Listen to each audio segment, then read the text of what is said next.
Bienvenidos a EndoTips. Una enorme disculpa por haber dejado el canal olvidado por 3 semanas. Fue imposible estar al tanto.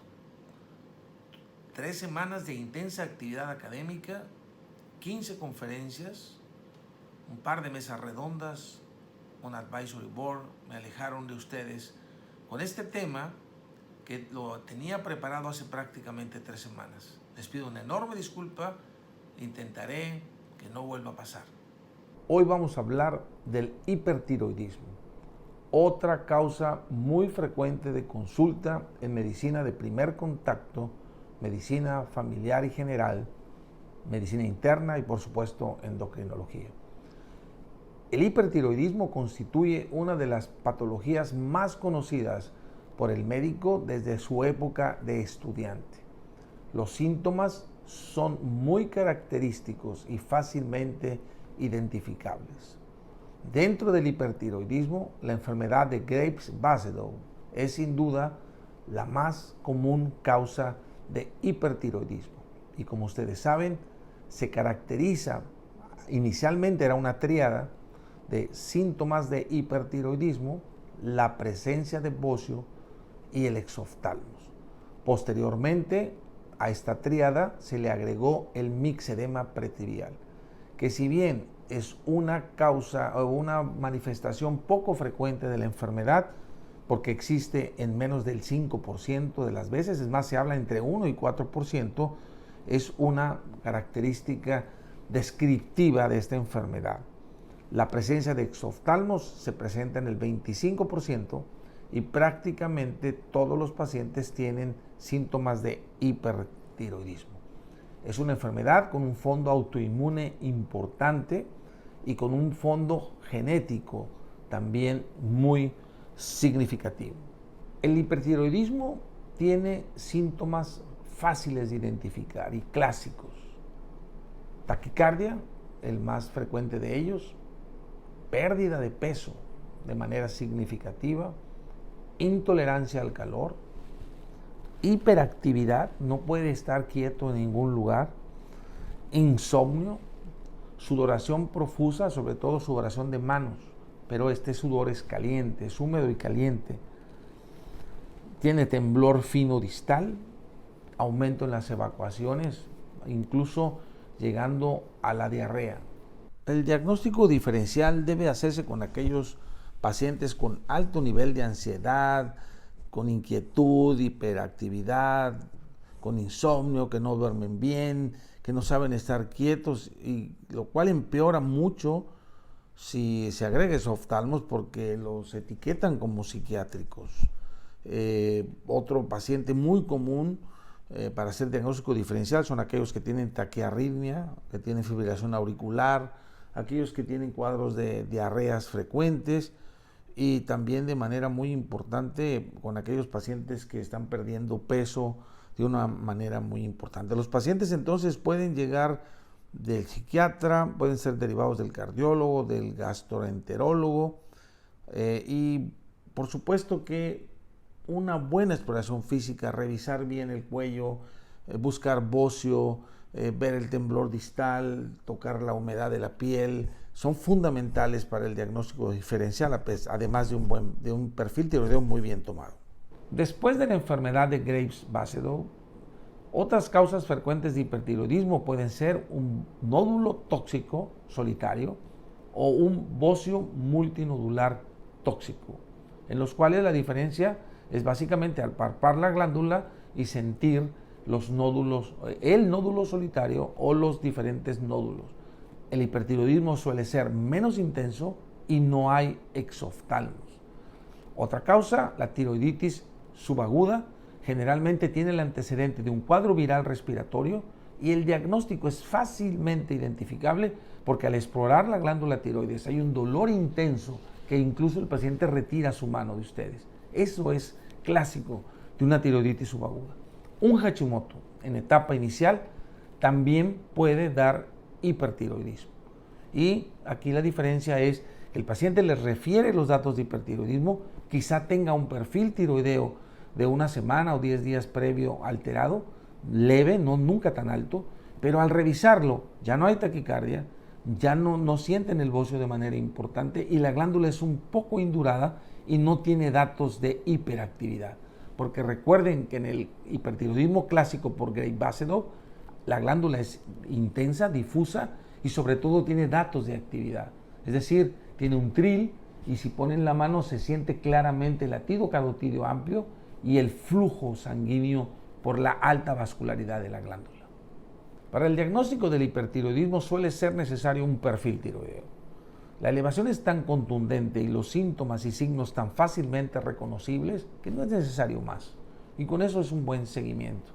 Sin embargo, bueno, en algunos casos donde el diagnóstico diferencial es importante o en aquellos casos no tan claros, cuando se quiere, por ejemplo, o se encuentra a la palpación y al ultrasonido un nódulo y se sospecha que este nódulo pueda ser tóxico, un gamagrama tiroideo y la captación de yodo demostrarán la autonomía o no de ese nódulo, porque puede ser un bocio tóxico que tenga un nódulo que no es funcional y el diagnóstico es el bocio tóxico si la glándula capta el yodo y el nódulo no lo hace. O al contrario, el nódulo capta totalmente el yodo del estudio y el resto de la glándula permanece no activa o no clara. Eso es el diferencial. O el bocio nodular tóxico que también se diferencia a través de un gamagrama tiroideo. También sirve el gamagrama para diferenciar una tiroiditis de Hashimoto inicial, que si bien en su primera fase puede tener un hipertiroidismo que es más leve que el característico de Graves, no capta yodo radioactivo al gamagrama. Igualmente sucede con una tiroiditis subaguda que suele ser dolorosa, pero que no hay captación de yodo 131 y aquí podría ser los casos donde el gamagrama suele ser un auxiliar diagnóstico muy importante. El tratamiento del hipertiroidismo es darle drogas antitiroideas, tiamazol, metimazol, nombres comerciales, el más conocido Tapazol, son drogas que rápidamente logran mejorar los síntomas y bloquear la producción de hormonas tiroideas. Hay muy buena respuesta. El problema del hipertiroidismo no es meterlo en control. El problema del hipertiroidismo es que tiene una altísima tasa de recaída una vez que el esquema termina. Hay países que recomiendan, los esquemas son largos, hay países que les gusta ir a 12 meses nada más, hay recomendaciones de ir, la mayoría de las sociedades, de las guías, ir a 18 meses y hay quien dice ir a 24. Hay una gran controversia si con 18 meses es suficiente. Ahí en ese momento se suspenden las drogas antitiroideas y se espera a ver si hay remisión. No hay forma de identificar qué paciente va a recaer y quién no, pero sí existen algunos datos que sugieren quién va a mantenerse en remisión y quién no. Por ejemplo, candidatos a recaer cuando se llega al final de estos 18, 24 meses son el sexo masculino, el tabaquismo, las personas menores de 40 años, los que tienen un bocio muy grande, los que ya tuvieron un esquema previo y recayeron, aquellos que al inicio del tratamiento tenían un nivel de T3 más alto que un T4 y a mayor nivel de hormonas tiroideas al inicio del tratamiento, es un mal pronóstico, tanto como aquellos que tardaron muchos meses y se mantuvieron en dosis altas de tiamazol. Cuando no se logró ir bajando rápidamente, es un mal pronóstico.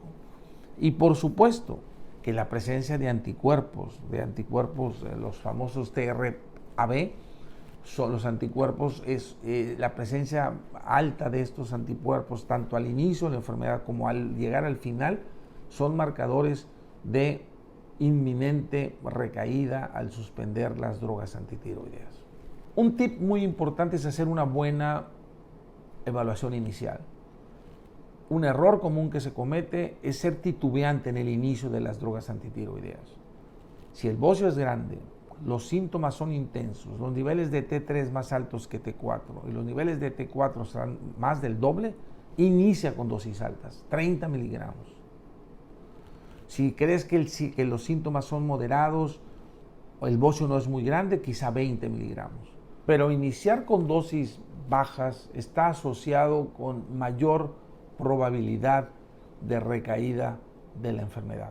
El uso de beta bloqueadores está indicado al inicio de la enfermedad y ayuda muchísimo a mejorar los síntomas de taquicardia del paciente, los síntomas adrenérgicos, el temblor, el exceso de sudoración, sobre todo la taquicardia, y lo reduces prácticamente en la segunda o tercera consulta. Ya no debería estar con un beta bloqueador. Mucho cuidado con los pacientes asmáticos, que estaría contraindicado el propanolol, pero existe la opción de usar otros mucho más específicos, como sería el bisoprolol. Las drogas antitiroideas, que se toman entonces por esquemas largos entre 18 y 24 meses, son bastante bien tolerados. Sus efectos secundarios son pocos y generalmente uno ve cuando mucho alguna erupción por ahí. Quizá mucho más preocupante es la hepatotoxicidad, que está relacionada más que con el tiempo de tomarlo, con la dosis, y puede verse al inicio del tratamiento. Afortunadamente suelen recuperarse muy bien al suspender el tratamiento y estos pacientes tienen que irse a yodo radioactivo.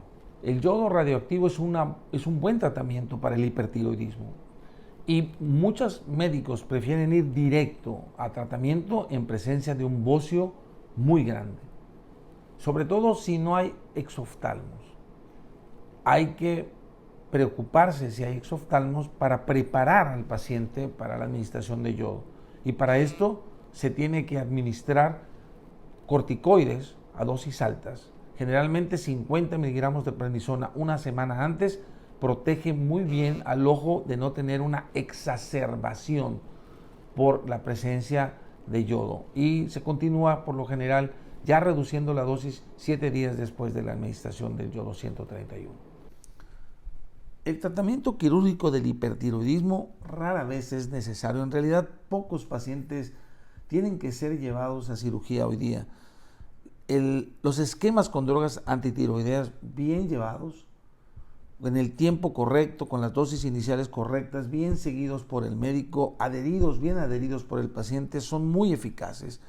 Y para aquellos pacientes que recaen está el yodo radioactivo, que es eficaz en un 80-90%, en una dosis de 15 hasta 20 milicuries, dependiendo del tamaño del bocio, para llevar a la desaparición del bocio y el hipotiroidismo subsecuente. A veces es necesario, repito, usarlo 2 veces, pero en realidad a cirugía solamente se llevan aquellos pacientes que tienen alguna alergia a las drogas antitiroideas, que le tienen miedo al yodo radioactivo o que hay una relativa urgencia de sacarlos adelante.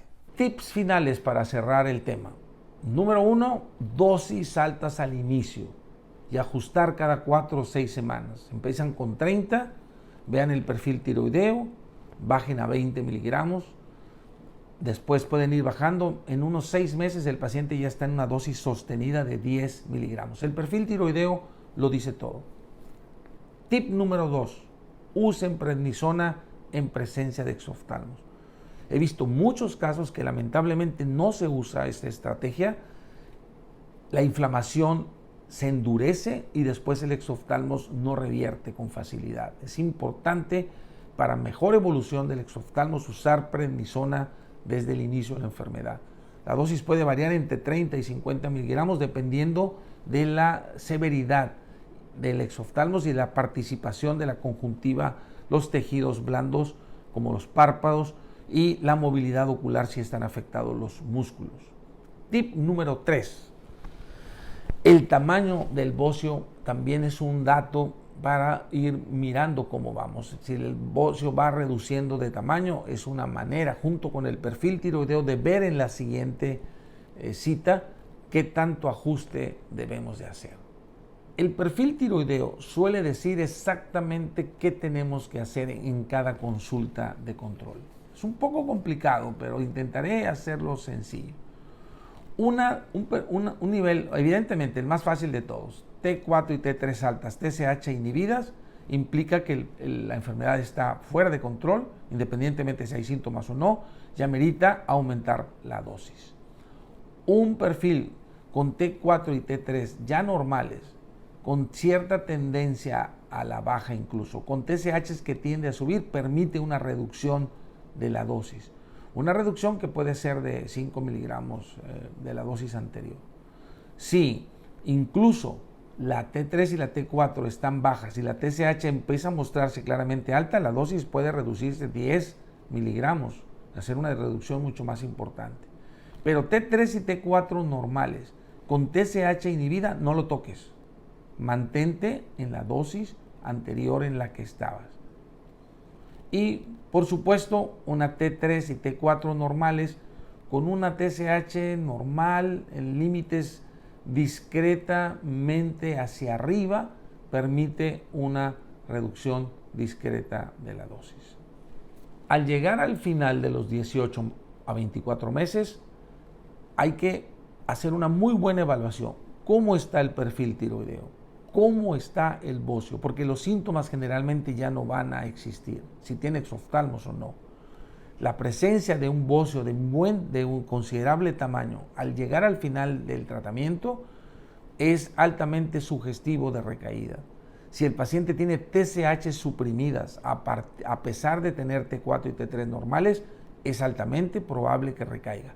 Por supuesto, la mejor manera de saber quién va a remitir y quién no es la determinación de anticuerpos tiroideos. Bien amigos, espero que este video les haya gustado. El hipertiroidismo será siempre una causa frecuente de consulta y puede ser manejada por un médico de primer contacto sin ningún problema. Revisar bien al paciente es la clave y saber interpretar un perfil tiroideo en la toma de decisiones. Nos vemos la semana que entra. Manténganse sanos, cuídense mucho. Gracias por estar en Endotips. Chao.